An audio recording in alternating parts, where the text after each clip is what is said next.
का असा प्रश्न विचारायचा का आम्ही? त्यांनी आता ॲफिडेविट केलं निवडणुकीत, आणि या जाणत्या राजाकडे किती शेती आहे माहीत आहे का? भूमिहीन आहे, एकही एकर शेती नाही. सोनिया गांधीजवळ गाडी नाही. राहुल गांधीची परिस्थिती गरीब. उद्धवजी, आपलं सरकार आल्यावर BPLची नवीन यादी तयार करू आणि त्या यादीमध्ये शरद पवार, सोनिया गांधी आणि राहुल गांधी यांचा अल्पभूधारक म्हणून सगळा प्रवेश करून देऊ.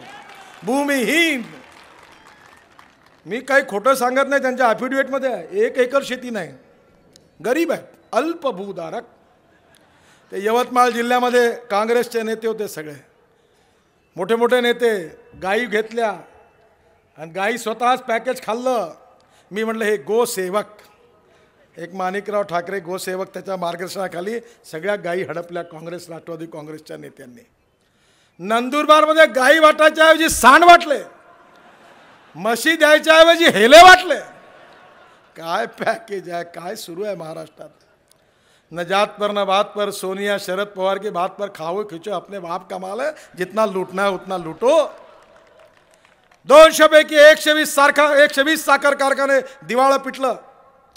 125 पैकी 80 सूतगिरण्याचा दिवाळं पिटलं. जिल्हा बँका खाल्ल्या.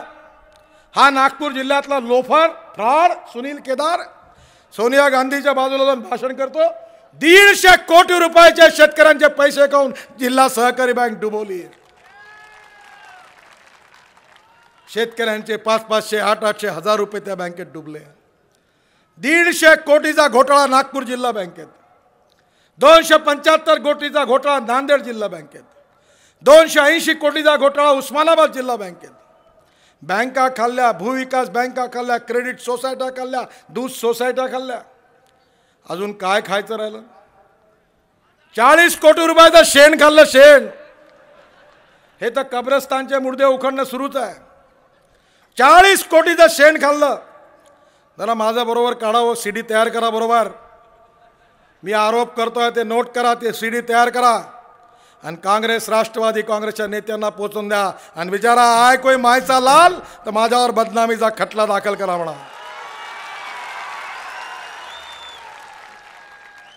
9 लाख जनावरं 8 महिने छावण्यामध्ये होती, दुष्काळ पडला. मी प्रश्न विचारला विधानमंडळात की एका जनावरांनी 9 महिन्यामध्ये 1 ट्रॉली शेण दिलं तर 8 लाख जनावरांनी 9 महिन्यामध्ये किती ट्रॉली शेण दिलं? मंत्री महोदय म्हणे 9 लाख ट्रॉली शेण झालं. मी म्हटलं 40 कोटी रुपये किंमत झाली मंत्री महोदय, हे शेण कुणी खाल्लं? ते म्हणे मी नाही खाल्लं. अरे तुम्ही नाही खाल्लं तर कोणी खाल्लं? म्हणे घोटाळा झाला. आता कलेक्टर चौकशा करून राहिले, पैसे वसूल करून राहिले.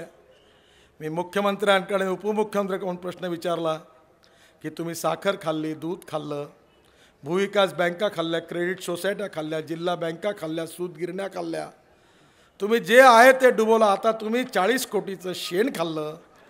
मला एवढंच सांगा की तुमचा खाण्याचा दर्जा हाच राहणार आहे की याच्याही खाली जाणार आहे? 47 पासून आजपर्यंत 61 वर्ष तुम्ही यांच्यावर विश्वास ठेवला. बैलजोडीवरती बैलजोडीवर टप्पे मारले, गाय वासरूला गाय वासरूवर टप्पे मारले, पंजा आला पंजावर टप्पे मारले. कधी काँग्रेसची सोका झाली, राका झाली, चड्डी काँग्रेस झाली, रेड्डी काँग्रेस झाली, हर्ष काँग्रेस झाली. मोठे हुशार आहेत. गोऱ्याची जोडी हिरवं दिसलं का जाऊन दसतेत तिकडे. महाराष्ट्राचा अभिमान सह्याद्री हिमालयाला भेटायला गेला आणि हिमालयाच्या पायथ्याशी सोनिया मॅडम भेटल्यावर सह्याद्री जो आडवा झाला का लोटांगण घालतच पायापर्यंत पोहोचला. कशाचा स्वाभिमान? विदेशी व्यक्तीला आम्ही प्रधानमंत्री होऊ देणार नाही म्हणून गर्जना केल्या आणि सरेंडर झाले. काय झालं या 61 वर्षामध्ये? 55 वर्ष राज्य कुणाचं होतं? ग्रामपंचायत काँग्रेसची, पंचायत समिती काँग्रेसची, जिल्हा परिषद काँग्रेसची, महानगरपालिका काँग्रेसच्या, नगरपालिका काँग्रेसच्या, दिल्लीत राज्य काँग्रेसचं, मुंबईत राज्य काँग्रेसचं. 20 कलमी, 25 कलमी, 40 कलमी, 5 कलमी कार्यक्रमाच्या घोषणा झाल्या. दलित, आदिवासी, मुसलमानांच्या कल्याणाचे कार्यक्रम जाहीर झाले. प्रधानमंत्री पॅकेज, मुख्यमंत्री पॅकेज, विदर्भ पॅकेज घोषणा झाल्या. काय भेटलं आम्हाला? कोणाची प्रगती झाली? काँग्रेस आणि राष्ट्रवादी काँग्रेसच्या नेत्यांची आणि कार्यकर्त्यांची फक्त प्रगती झाली, गरिबी हटली. शेतकऱ्याची गरिबी हटली नाही, शेतमजुराची गरिबी हटली नाही, माझ्या बांधवांना, बहिणींनो, आदिवासी, दलित, मुस्लिम कोणाची गरिबी हटली नाही.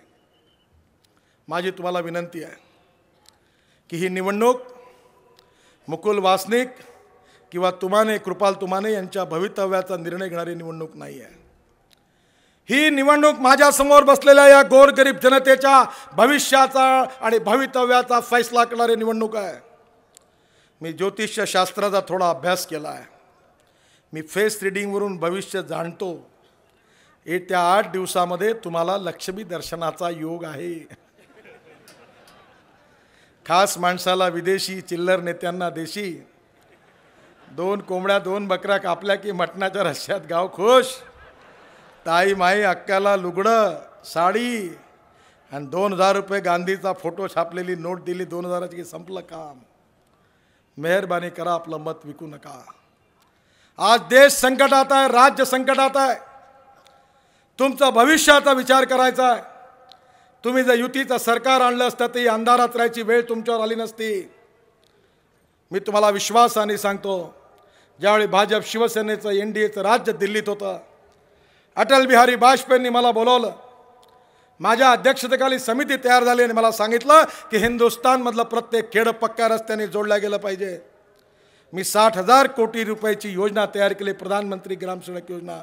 त्यांनी तशी तशी स्वीकारली आणि स्वाधीन हिंदुस्थानच्या इतिहासामध्ये 2,70,000 गावांना, 6,80,000 गावापैकी 2,70,000 गावांना 34,000 कोटी रुपये खर्च करून खेड्यांना पक्के रस्ते करण्याचं काम जर कोणी केलं असेल तर ते अटल बिहारी वाजपेयींनी केलं, NDAच्या भाजप शिवसेना युतीच्या सरकारने केलं.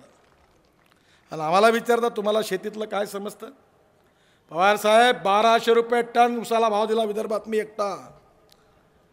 एकाही कारखान्याने दिला नाही. पश्चिम महाराष्ट्रात तेवढा भाव कॅश पेमेंटवर दिला. तुम्ही आम्हाला शिकवू नका शेती काय आहे. तुम्हाला खूप समजतं पण तुम्हाला काहीच करता येत नाही. तुम्ही शेतकऱ्याचं आणि शेतीचं वाटोळं केलं. साखर कारखाने बंद पाडले, सूतगिरण्या बंद पाडल्या, बँका लुटल्या. आम्हाला महाराष्ट्रात बदल करायचा आहे. एक सुखी, समृद्ध, संपन्न राष्ट्र निर्माण करायचं आहे. मिहानमध्ये तरुण मुलांना रोजगार मिळवून द्यायचा आहे, बेरोजगारांना काम मिळवून द्यायचं आहे, शेतीला पाणी आणून द्यायचं आहे, गावाचा विकास करायचा आहे आणि आर्थिक सामाजिक विषमतेपासून मुक्त, जातीयवाद, छुआछूत, अस्पृश्यतेला गाडून मानवता, ममता, समता याच्या आधारावर एक समाज निर्माण करायचा आहे. माझ्या बांधवांनो आणि बहिणींनो, हे करण्याकरता तुम्ही भाजप शिवसेना युतीला साथ द्या. धनुष्यबाणाची बटन दाबा. असा करंट लागेल की दिल्लीच्या प्रधानमंत्री निवासस्थानी बसलेले मनमोहन सिंग आपल्या खुर्चीतून 3 इंच वरती उडल्याशिवाय राहणार नाही. ही ताकद तुमच्यामध्ये आहे. तुम्ही बदल करू शकता. या निवडणुकीतून कृपाल तुमाने यांच्या धनुष्यबाणाची बटन दाबा, त्यांना विजयी करा आणि लालकृष्ण अडवाणींना हिंदुस्थानचं प्रधानमंत्री करा आणि आतंकवाद्यांचा खात्मा करा, एवढी विनंती करतो.